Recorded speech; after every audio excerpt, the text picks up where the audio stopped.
लेकिन भगवान समझा नहीं पाए, क्योंकि महाभारत पूरा हो गया, धर्मराज युधिष्ठिर सिंहासन पर आरूढ़ हुए गए, लेकिन मन में एक दुख है कि इतना बड़ा महाभारत मैंने अपनों को ही मारा है, इस राज्य को लेकर क्या करेंगे, मोहग्रस्त हो गए। एक और बात जान लो, कभी कभी अगर पुस्तक आंखों के बहुत करीब हो जाए तो जो उसमें लिखा होता है वो पढ़ने में नहीं आता, इसलिए एक दूरी होनी चाहिए। भगवान चूंकि साथ उठते थे, साथ बैठते थे, साथ प्रसाद ग्रहण करते थे, हर पल सहारा देते थे, इसलिए भगवान की बात को भी पांडवों ने बहुत गंभीरता से नहीं समझा। तो भगवान ने विचार किया कि किसी और के माध्यम से इनके मोह को हटाना है, और एक भक्त का पुण्य भी जान गया है। कौन है? भीष्म पितामह, जो बाणों की सैया पर विराजमान है, जिनको इच्छा वृत्ति मिली हुई है, उनका वरदान उनको मिला है उनके पिता के द्वारा ही। भगवान ने विचार किया कि दादा के पास भी चलना चाहिए, क्यों? क्योंकि उन जैसा धर्म को जानने वाला तो शायद कोई बिरला ही होगा। भगवान ने सारे पांडवों को इकट्ठा किया और प्रेरणा दी कि चल के भीष्म पितामह का दर्शन करो, कुछ उनसे शिक्षा ग्रहण करो।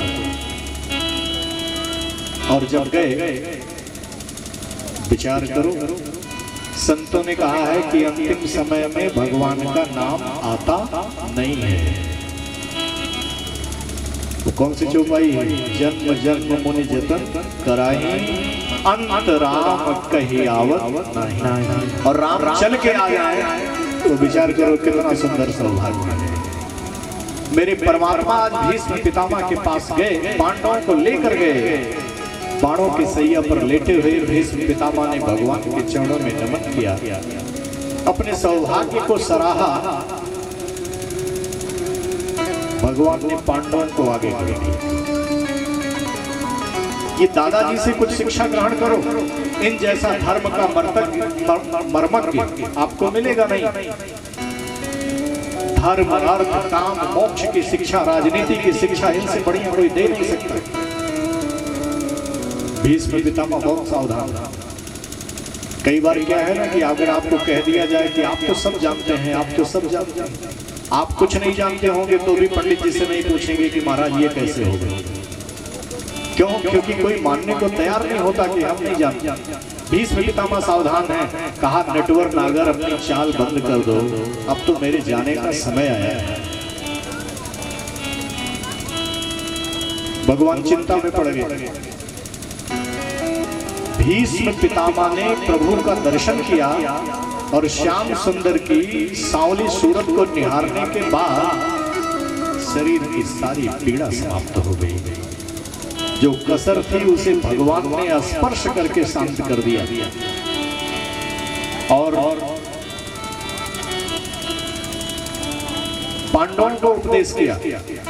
धर्म, अर्थ, काम, मोक्ष, राजनीति की शिक्षा तो दी, लेकिन साथ में सावधान किया कि इनको अपना सारथी केवल मत मानना, इनको रिश्तेदार केवल मत मानना, ये जगदीश्वर है, जगत पिता है।